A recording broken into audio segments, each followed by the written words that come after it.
आशिक हृदय যত ইশকেরি জ্বালা দূর করিতে পারে ওই মদিনাওয়ালা। জোর হয় না। আশিক হৃদয় যত ইশকেরি জ্বালা দূর করিতে পারে ওই মদিনাওয়ালা। তাই মদিনা মদিনা করে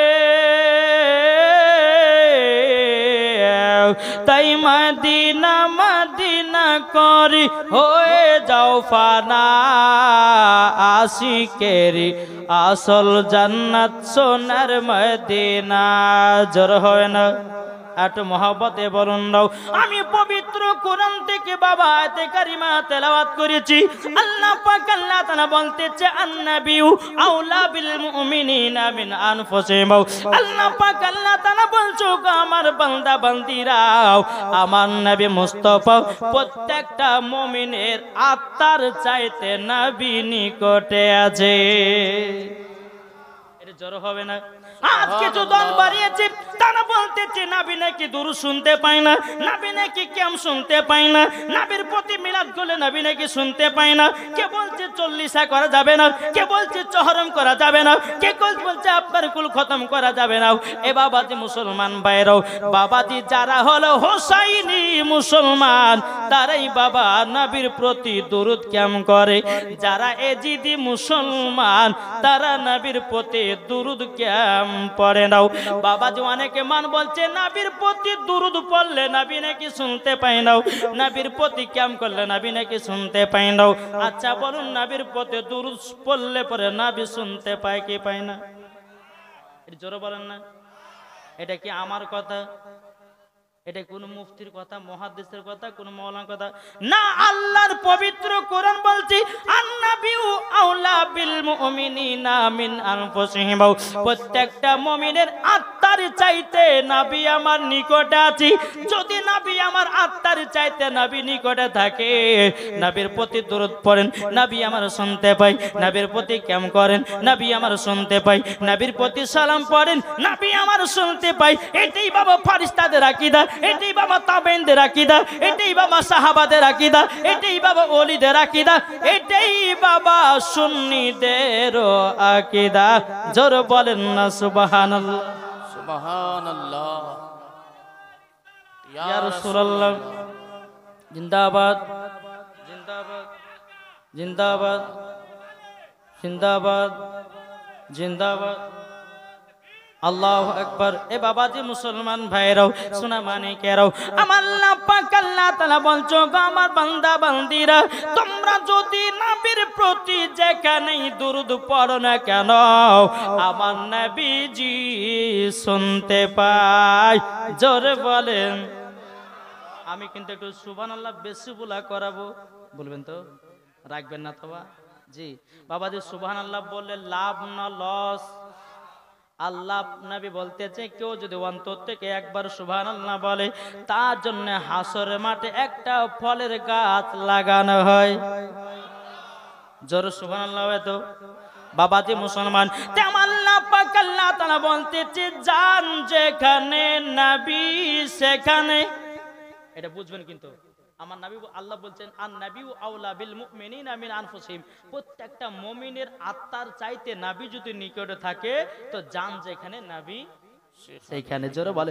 জান যদি বাবা শিলিগুড়িতে নবী আছে শিলিগুড়িতে, জান যদি আপনার কিনা আসামে নবী আছে আসামে, জান যদি আপনার ত্রিপুরাতে নবী আছেন ত্রিপুরাতে, জান যদি বাংলাদেশে নবী আছে বাংলাদেশে, জান যদি আপনার রায়গঞ্জে নবী আছে রায়গঞ্জে, জান যদি মালদায় নবী আছেন মালদায়, জান যদি আপনার কালিয়াচকে নবী আছেন কালিয়াচকে, জান যদি মুর্শিদাবাদী নবী আছে মুর্শিদাবাদী, জান যদি হাওড়াতে নবী আছেন হাওড়াতে, জান যদি কলকাতায় নবী আছেন কলকাতায়, জান যদি দিল্লিতে নবী আছেন দিল্লিতে, জান যদি আপনার আসামে নবী আছেন আসামে, জান যদি বাবাজি মদিনায় নবী আছেন মদিনায়। সুবহানাল্লাহ। এ সোনা মানিক তাইলে বুঝ বোঝা গেল বাবা এটা সুন্নিদের আকীদা। নবীর প্রতি দুরূদ পড়লে পরে আমার নবী মুস্তাফা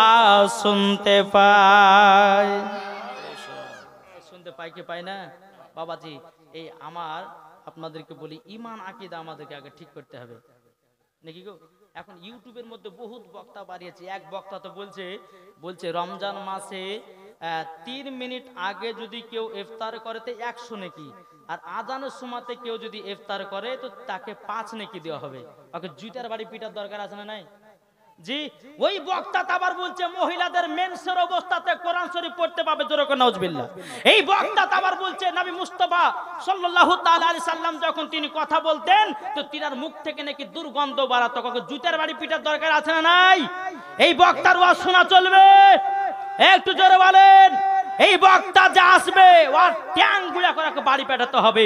আমার নবী মুস্তাফার মুখ থেকে দুর্গন্ধ বেরোতো না, আমার নবী মুস্তাফার মুখ মুবারক থেকে মুস্কে আম্বারের থেকে খুশবুদার ছিল। একটু জোরে বলা যাবে না? নারে তাকবীর, আল্লাহু আকবার, নারে রিসালাত, ইয়া রাসূলুল্লাহ, নূরে মুজাসসাম কনফারেন্স জিন্দাবাদ, পেগামে মুস্তাফা জিন্দাবাদ। সুবহানাল্লাহ। বাবাজি মুসলমান, তাইলে বোঝা গেল নবীর প্রতি বেরাদর ইসলাম যাহা কিছু করবেন নবী আমার শুনতে পায়। এটাই হলো সুন্নিদের আকীদা, জোরে বলেন। আর এই বক্তা বলতেছে নবী আলিফ বে পর্যন্ত চিনতো না। আরে বোকা, নবী যদি আলিফ বে না চিনতো তো তুই পালি কোথা থেকে? তুই পালি কোথা থেকে? চিটার বক্তা। এই বক্তাদের বাবাজি ওয়াজ শোনা চলবে না। আর ওয়াজ শুনবে যে মরার পরে জাহান্নামে যাবে সে। ওয়াজ যদি শুনতে হয় সুন্নি আলেমদের ওয়াজ শুরু, ওয়াজ যদি শুনতে হয় সুন্নি মাওলানাদের ওয়াজ শুরু, ওয়াজ যদি শুনতে হয় সুন্নি বক্তাদের ওয়াজ শুরু। ঈমান আকীদা তাজা হবে, আর ঈমান আকীদা যদি তাজা হয় মরার পরে তুমি জান্নাতি হবে। কি বলছেন? বাবাজি মুসলমান সোনা মানিক আসুন, যেহেতু আমাকে নিয়েছেন বলে যে হুজুরের ওয়াজ ইউটিউবের মধ্যে জীবনে শুনেছে রে, এরকম তো ঝাড়া ওয়াজ শুনুনি, তখন বাবাজি লাস্টে বেলাতে একটু কমিটির হয়তো ঝামেলা করতে পারে নাকি গো? এ ভাই একটু সাউন্ডটা কমা বক্সে। বেরাদর ইসলাম মুআজ্জাজ সামানিক রাম আসুন, আজ আপনাদের সম্মুখে কয়েকটি কথা বলবো, কিন্তু মা বোনদেরকে বলি, মা বোনেরা আপনারা যারা বসে আছেন এই মায়েদের জন্য কিছু মশলা মাসাল দু একটা নিয়েছে। আমার কাছে অনেক ওলামা ইকরামগণ আছেন, যোগ্য বিজ্ঞ ওলামা ইকরামগণ আছেন, তবু আমি ছোট মানুষ মুর্শিদাবাদ থেকে এসে দু একটা মশলা বলবো, শুনতে রাজি আছে? জি, যুবকদের জন্য 4টে সুন্নাতি খাবার, আর মহিলাদের জন্য বাবাজি 5টা মশলা। মশলাটা হচ্ছে এটাই যে মহিলাদের ঠোঁটে লিপস্টিক দেওয়া চলবে কি চলবে না? ঠিক না? মহিলাদের নাইটি পরা চলবে কি চলবে না? মহিলাদের মাথায় খোপা বাঁধা চলবে কি চলবে না? মহিলাদের বেরাদর ইসলাম মুআজ্জাজ সামানিক রাম, মহিলাদের স্বামীর পকেট থেকে টাকা চুরি করা চলবে কি চলবে না? মহিলাদের মাথার চুল কাটা চলবে কি চলবে না? এখন বহুত মহিলা মাথার চুল সেভ করছে। একজন ফোন করে বলছে হুজুর আমার মাথার চুল গুলো ফাইটে গেছে, একটু কাটা যায় না? বলছে না, হবে না। আজ মহিলারা দেখছেন বাবাজি ভুরু সেভ করতেছে। কালো মেয়ে যারা তারা সার্জারি করে ফর্সা হয়েছে ধলো স্বামী লেবার লেগে নাকি বলছেন? মা শুনেন, আল্লাহ যে চেহারা দিয়েছে ওই চেহারা নিয়ে থাকো, চেহারার উপর ডিজাইন করতে যাও না, লাস্টে বেলা তুমি ঠকে যাবা নাকি বলছেন? আল্লাহ আমাদের যেটা প্রয়োজন আমাদেরকে সাজিয়ে কুজিয়ে দুনিয়াতে পাঠিয়েছে, তারপরও যদি আমরা ডিজাইন করি তাহলে তার চেহারা বাদ হবে না? হবে না? জি, একবার দূর পড়ুন, আল্লাহুম্মা সাল্লি আলা সাইয়্যিদিনা মাওলানা মুহাম্মাদ সাল্লাল্লাহু আলা মুহাম্মাদিন মুহাম্মাদার দম জবান সলে কলো মুহাম্মাদ সাল্লাল্লাহু তাআলা আলাইহি সাল্লাম। তাই বাবাজি মুসলমান ভাইরাও, এই সোনা মানিকের চলুন বাবা একদল বাড়িয়েছে, তারা বলছে নবী মুর্দা। আমরা কি বলি? এটি জোরে বলেন না? নবী আমার জিন্দা আছে বাবা। চল বাবা আপনাদেরকে একটা ছোট্ট করে ঘটনা শোনাই, তারপরে লম্বা একটা জীবনী ধরবো। বাবাজি মুসলমান ভাইরাও, নবীর একজন আশিক বাবাজি নবী রওজাতে গেছি। যারা বলে নবী মুর্দা, নবী মরে মাটির সঙ্গে মিশে গেছে, আমি ওই ভাইকে বলতে চাই, ভাই তোমার আকীদা ইবলিস মার্কা আকীদা করো না, তোমার আকীদা করো ফেরেশতাদের মতো আকীদা করো, মরার পরে জান্নাতি হবে। জোর বলুন না সুবহানাল্লাহ। নবীর একজন আশিক নবী রওজাতে গেছে রে বাবা। নবী রওজাতে গিয়া বেরাদিন ইসলাম মুআদ্দাস সামানিকরাও, একদিন পার হয়ে গেল, পানিও পান করে না, খাবারও খায় না। দুদিন পার হয়ে গেল, পানিও পান করে না, খাবারও খায় না। 3 দিন পার হয়ে গেল, পানিও পান করে না, খাবারও খায় না। মদিনাবাসীরা বলতেছে, গো পাগল, তোমাকে 3 দিন ধরে দেখতেছি নবী রওজাতে, তুমি পানিও পান করো না, খাবারও খাও না, কেন বলো না, বলো না। ওই নবীর আশিকটা বলছে, এ মদিনাবাসীরা গো, ও মদিনাবাসীরা, আমার নবী যতক্ষণ খাবার না দেবে আমি এই নবীর আশিক খেতে পারবো না। জোর হবে না। মদিনাবাসীরা বলতেছে, পাগল, নবী তো রওজাতে শুয়ে আছে, তোমাকে খাবার দিবে কি করে? নবীর আশিকটা বলছো, গো মদিনাবাসীরা, নিশ্চয় আমার নবী জিন্দায় আছে, খাবার দিবে। জোর হবে না? জিন্দা আছে, খাবার দিবে। বেরাদের ইসলাম মুআদ্দাস সামানিকরাও, ওই নবীর আশিকটা বাবাজি মুসলমান ভাইরাও, আমার নবী রওজাতে হিলানা দিয়ে বাবাজি তিনি আপনার রাত্রেবেলা ঘুমিয়ে গেছে। স্বপ্ন যুগে আমার নবী বলছো, গো আশিক, তুমি 3 দিন ধরে খাও না কেন? আশিকটা বলছে, নবী গো, আপনি যতক্ষণ আমাকে খাবার না দিবেন আমি খেতে পারবো না। আমার নবীজি স্বপ্নতে বাবা 2টা রুটি দিয়েছে, নবীর আশিকটা খেতে শুরু করেছে। যখন বাবা খেতে খেতে 1.5 খানা রুটি খেয়ে নিয়েছে রে বাবা, আপনার কিনা আশিকের ঘুম যখন ভেঙে গেল, বেরাদার তার হাতে 1/2 খানা রুটি। জোর হবে না? ওই ব্যক্তিটা স্বপ্নতে নবীকে দিদার করলে, নবী আমার স্বপ্ন 2টা রুটি দিয়েছেন, 1.5 খানা রুটি খেয়েছেন, হাতে দেখছে 1/2 খানা রুটি, ঘুম ভেঙে গেছে, দেখতেছে হাতে 1/2 খানা রুটি। জোরে বলেন। জি, আমরা স্বপ্ন দেখি কি দেখি না? দেখি কি দেখি না? আমরা বিছানে শুয়ে আছি, অথচ দেখেছে প্লেনে উড়ে বেড়াচ্ছি।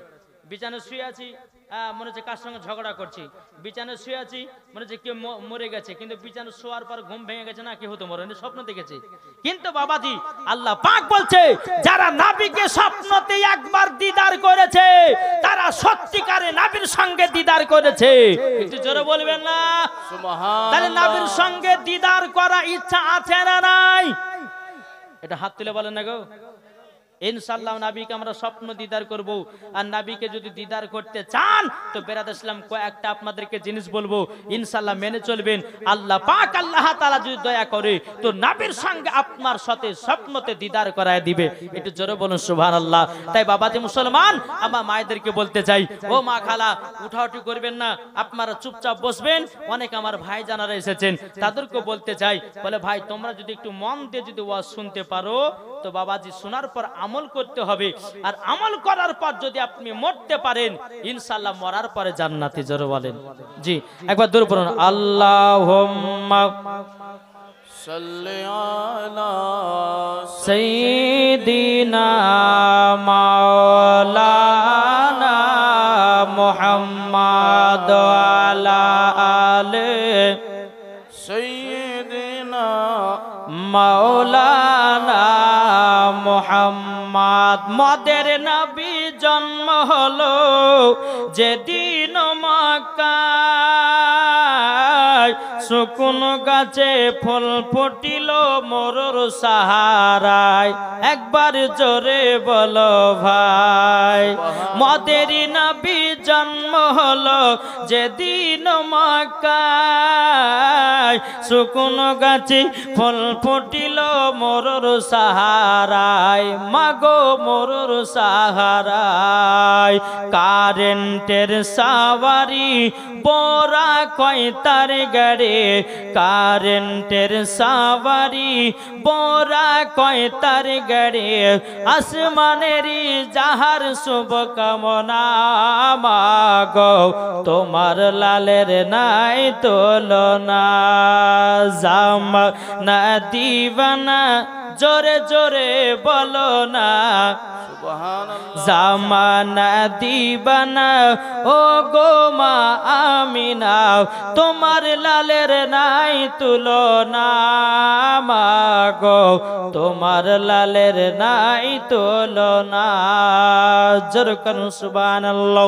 এই বাবাজি আমার নবী মুস্তাফা বলতে জগো আমার উম্মত উম্মতানেরা তোমরা যদি জান্নাত পেতে যাও তোমরা তিনটা জিনিস ঠিক রাখবা। কটা? তিনটা। তিনটার মধ্যে দেখেন এক নাম্বার হলো আমার নবী মুস্তাফা বলছো গো আমার উম্মত উম্মতানেরা তোমরা যদি জান্নাত পেতে যাও সর্বপ্রথমে তোমরা আলেমদের সঙ্গে মহব্বত করো। কেননা আমার আল্লাহ পাক আল্লাহ তাআলা বলতেছে আলেমদেরকে তৈরি করা হয়েছে আমার নবী মুস্তাফার ছোট্ট ছোট্ট নূর দিয়া। জোরে বলেন না সুবহানাল্লাহ। আমার আল্লাহ পাক আল্লাহ তাআলা বলছো গো আমার বান্দা বান্দিরা তোমরা যদি জান্নাতি পেতে চাও আলেমদেরকে মহব্বত করো, আলেমদেরকে সম্মান করো, আলেমদেরকে ভালোবাসো। যারা আলেমদের প্রতি মহব্বত ভালোবাসা জন্মে যাবে ওই সন্তান মাকেও ভালোবাসবে। আর মাকে যদি ভালোবেসে নেয় ওই ব্যক্তি বাবাজির নবী আপনার ওলির দিওয়ানা হয়ে যাবে। আর ওই ব্যক্তি যখন ওলির দিওয়ানা হয়ে যাবে অটোমেটিক নবীগণকে পেয়ে যাবে। আর নবীগণকে যখন পেয়ে যাবে রে বাবা তিনি আল্লাহকে পেয়ে যাবে। আর আল্লাহকে পেয়ে গেলে তার জন্য জান্নাত ওয়াজিব হয়ে যাবে। ঠিক না বাবাজি? এখন আলেমদের সম্মান না আছে কি গো? আপনাদের এলাকাতে থাকতে কিন্তু আমাদের মুর্শিদাবাদে নাই আলেমদের সম্মান। বাবাজি এখন মসজিদের ইমামের বেতন হচ্ছে 4000 5000, এতে কি হবে ভাই? ঠিক না? আলেমদের বেতন 4000 5000। আল্লাহ পাক আল্লাহ তাআলা বলছো গো আমার বান্দা বান্দিরা তোমরা আলেমকে যখন তোমরা বেতন বেশি টাকা দিবাও আল্লাহ বলছে তোমরা আলেমকে ভালোবাসবা তোমাদের বাড়িতে আমি বরকত বাড়ায়া দিব। ঠিক না? এখন বেরাদার কোন আলেম যদি বলে যে এই সভাপতি সাহেব কিছু টাকার মাইনা বাড়িয়ে দেন তখন বলবে যে তোমাদের ওই টাকাতে বরকত আছে। বলে না কি গো বলে না? কিন্তু বাবা রে এ শোনা মানে কেরো ও বাবা যে মুসলমানও আল্লাহ পাক আল্লাহ তাআলা বলছো গো আমার বান্দা বান্দিরা তোমরা আলেমদের সঙ্গে যদি মহব্বত করো কাল কিয়ামতের ময়দানে আলেমের সঙ্গে তোমারও হাসর হবে। একজন যদি মদখোরের সঙ্গে যদি তুমি সম্পর্ক রাখো কাল কিয়ামতের ময়দানে মদখোর সঙ্গে হাসর হবে। একজন বেনামাজির সঙ্গে যদি বন্ধুত্ব রাখো কাল কিয়ামতের ময়দানে বেনামাজির সঙ্গে হাসর হবে। তাইলে বাবাজি মুসলমান আলেমদের সঙ্গে মহব্বত রাখুন, আলেমদেরকে ভালোবাসুন। আল্লাহ পাক আল্লাহ তাআলা বলতেছে আলেম জান্নাতি, আলেমকে যারা ভালোবেসেছে তারাও হবে জান্নাতি। ঠিক না? এখন হক কথা বলবো বাবজি। এখন মসজিদের ইমামদের বেতন কত? আপনাদের এলাকায় 20000 নাকি না 25000 বেতন? কত গো? ওই 5000 6000 এদিকে তাই। মৌলবীদের দুঃখ কষ্ট কেউ বুঝল না বাপ জি। বুঝলে কি বুঝেছে? এখন বেরাদ ইসলাম কিছু কিছু মুসল্লি বলছে যে যার নাই গতি সেই করে ইমামতের গালে থাপ্পড় মারতে হবে একটা। আরে যার আছে গতি সেই করে ইমামতি নাকি বলছে? হ্যাঁ বেরাদ ইসলাম মাদ্রাসা আমার একরাম আসুন।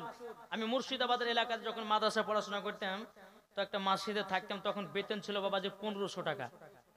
তাই একদিন সভাপতিকে বলছে যে সভাপতি সাহেব এক কাজ করেন না 500 টাকা বেতন বাড়িয়ে দেন আমার বই খাতা গালা কিনা হবে।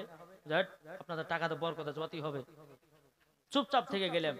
একদিন দুদিন তিন দিন থাকতে থাকতে বাবাজি একদম সভাপতি সাহেবকে বললাম যে সভাপতি সাহেব এক কাজ করেন না, আপনি তো বলেছেন আমাদের টাকাতে বরকত আছে। বলে হ্যাঁ তোমাদের টাকাতে বরকত আছে, তোমাদের টাকা বাড়া যাবে না।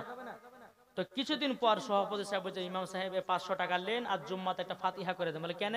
বলে আমার বিটি পরীক্ষা দিতে গেছে, পরীক্ষা দিয়ে যেন পাস করে আর যেন চাকরিটা পায়, পাস করে আর চাকরি যেন পায়, আর দোয়া করবেন আমার বিটির বেতন যেন মাসে 40,000 টাকা হয়।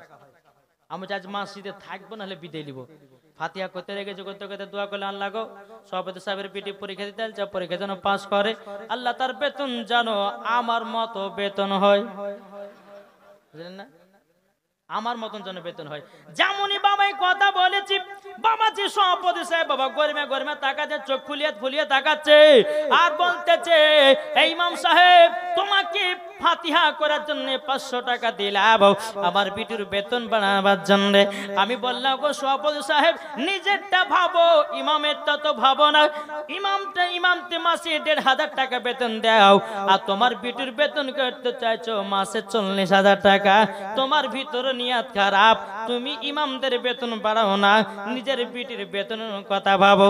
বাবাজি মুসলমান ভাইরা, এই সোনা মানিকেরা, ও ভাই আপনাদেরকে বলতে চায় আলেমদেরকে ভালোবাসো।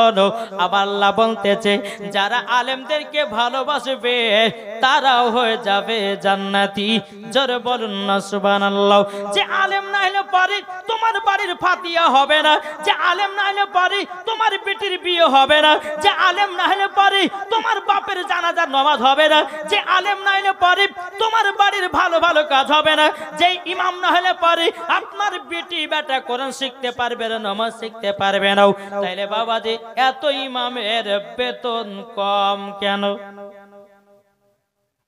একজন বাবাজি ইঞ্জিনিয়ার চাকরি করতে গেলে মাসে 90,000 টাকা বেতন হয়, হয় কি হয় না? এই বাবাজি ট্রেনের ড্রাইভার করতে গেলে বাবাজি কমসে কম 1 লাখ টাকা বেতন হয়। বাবাজি দুনিয়ার সমস্ত চাকরি থেকে বাবা মেন চাকরি হলো 5 ওয়াক্ত নামাজ পড়া। তাইলে মেন চাকরি যদি 5 ওয়াক্ত নামাজ পড়া হয় তাইলে ইমামের বেতন এত কম কেন? কি গো ঠিক না? ইমামের বেতন বাড়বে তো? যুবক ছেলেরা যদি তারা হাত তুলে যে ইমামদের বেতন বাড়বে, ইনশাআল্লাহ বাড়বে না? বাড়বে না গো?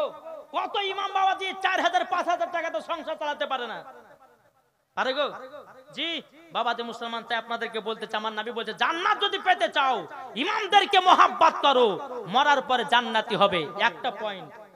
একটা পয়েন্ট বলে আলেমদেরকে ভালোবাসা জান্নাতি হবে। দ্বিতীয় নাম্বার পয়েন্ট আমার আল্লাহর নবী বলতেছে ওগো আমার উম্মতানেরা, তোমরা যদি জান্নাতি পেতে চাও তোমাদের বাড়ির বাপ মার সেবা করো। কার কার বাপ মা? বাপ মাকে কারা ভালোবাসেন হাত তুলে দেখান তো। সুবহানাল্লাহ। বাপ মাকে মহব্বত করবেন, কেননা আমার নামে মুস্তাফা বলতেছি ওগো আমার উম্মতানেরা, তোমাদের বাপ মা হলো ইয়া কিসিমের রব। জোরে বলেন সুবহানাল্লাহ। যারা বাপ মাকে চিনে নিয়েছে, মহব্বত করেছে রে বাবা, তাদের নামাজ রোজা কবুল হয়ে গেছে। যারা বাপ মাকে দেখলো না, যারা বাপ মাকে ভালোবাসলো না বাবাজি, তাদের নামাজ রোজা সবকিছুই বেকার হয়ে যাবে। তাই বেরাদর ইসলাম মুআদ্দাস জামানি কিরাম, আপনাদেরকে বলতে চাই যুবকেরাও মাকে কখনো কান্না করাবেন না। মার জন্য কেউ বাবা আপনার যদি কেউ জল ফেলে দেয় সন্তানের জন্য, আমার আল্লাহ বলতেছে ওই সন্তানের নামাজ রোজা সবকিছুই বেকার। বাবাজি মুসলমান ভাইরাও, এ সোনা মানিকেরাও, চল বাবাজি মার দোয়াতে সন্তান বড় হয় কি হয় না? কি গো হয় না? চলুন একদিন মুসা নবী তুর পাহাড়ে গেছেন, মজার ঘটনা ধরেছি। আমি মায়েদেরকে বলে মা গো তোমাদের ওয়াজ আমি নিয়ে এসেছি মুর্শিদাবাদ থেকে, ঠিক না? শুনতে রাজি আছেন তো? জি তাই কো বলতেছে মা বাবাকে দুঃখ দিলে নামাজ হবে না, মা বাবাকে কষ্ট দিলে নামাজ হবে না। আল্লাহ নবীজি দয়া তার পাবে না, হায় রে আল্লাহ নবীজি দয়া তার পাবে না। মা বাবা অতি আপন, মা বাবাকে করো যতন, মা বাবা অতি আপন, মা বাবাকে করো যতন। মা বাবা দুঃখ পেলে নামাজ হবে না, মা বাবা কষ্ট পেলে নামাজ হবে না। আল্লাহ নবীজি দয়া তার পাবে না। যেরকম সুবহানাল্লাহ। মুসা নবী গিয়ে তোর পাহাড়ে বলতেছি বেরাদার ইসলাম মাদাসামানিকরাও, মুসা নবী বলছে আল্লাহ গো ও গো রব্বুল আলামিন, আমার একটা বন্ধুর প্রয়োজন আছে। কি বলছে? কে বলছেন? মুসা নবী আল্লাহকে বলছে আল্লাহ গো আমার বন্ধুর প্রয়োজন আছে।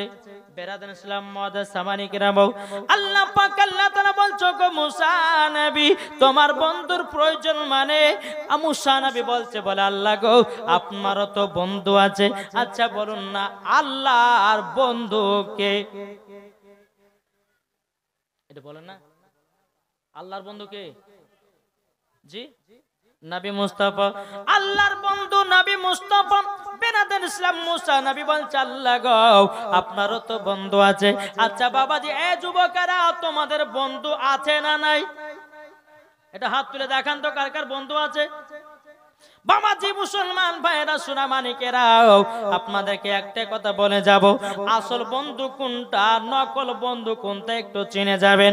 বাবারে যুবকেরা রে এ সোনা মানিকেরাও, আমার আল্লাহ পাক আল্লাহ তাআলা বলছে রে যুবকেরা তোমার আসল বন্ধু হলো ওটাই যে বন্ধুতে বাবাজি ফ্রি ফায়ার খেলার জন্য ডাকবে, ওটা কি তোমার আসল বন্ধু নাকি?